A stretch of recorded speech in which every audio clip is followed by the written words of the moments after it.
Okay, so beginning our day and beginning our week with chores and all the various duties, looking after the monastery. It's I can remember Ajahn saying, be careful what you build, because once you build it, you have to look after it. It's easy to build something, but you have to keep looking after it forever. So it's and which is, I think for us we've got a good balance of functional buildings that are reasonably easy to look after, and so it's. But it was also, what comes to mind is because yesterday we had this group of priests and bishops, actually. There's from the monastery next door, their main bishop from Chicago, that Mount Tabor are directly underneath, and then another bishop from New York, and there was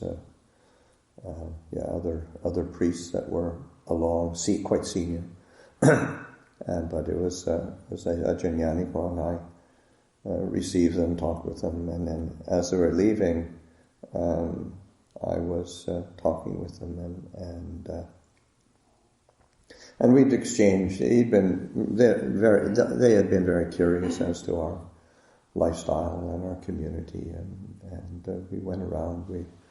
They didn't have a huge amount of time, so we were in the central area, and then went into the reception hall and were there. And then the bishop from Chicago, in his as we were partying, I was sort of saying, just how similar our lifestyles really are as monastics. And the bishop from Chicago, who Ajahn Yaniko sort of described as intense, but he said, it looks like our monks eat a lot more, and you guys your place looks a lot better. It's quite sweet. But it's also, it looks that way because it gets looked after, and it's not, it doesn't happen on its own.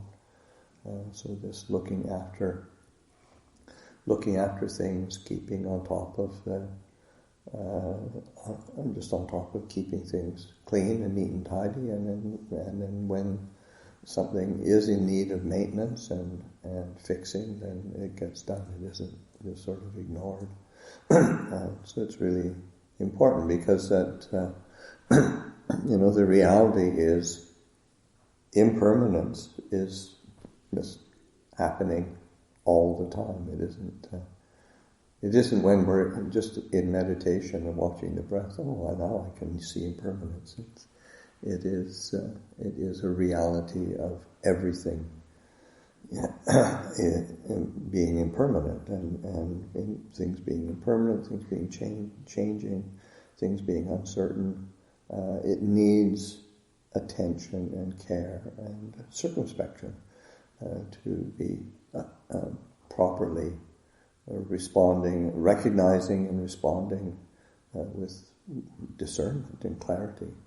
So that sense, and the Buddha is very clear. It's like it's better to live one day seeing the rise and fall of things, seeing impermanence, than it is to live 100 years without ever seeing impermanence. So that the Buddha makes a pretty powerful statement, and so to be turning attention consciously to that quality of impermanence, of arising, of ceasing, of that which is coming into be, that which is falling away. Because that's the universal insight, or in the suttas, that's what the description of the insight leading into stream entry, that first insight into awakening, on a certain level is not all that special or dazzling. It's yam kinchi samudaya Dhamma sabantang nirodha Dhamma. Whatever is of the nature to arise, that all is of the nature to cease. So it's just to be able to be recognized as universal characteristic of phenomena, both external and internal, both the body, the mind, whatever it is, that is of the nature to arise and cease.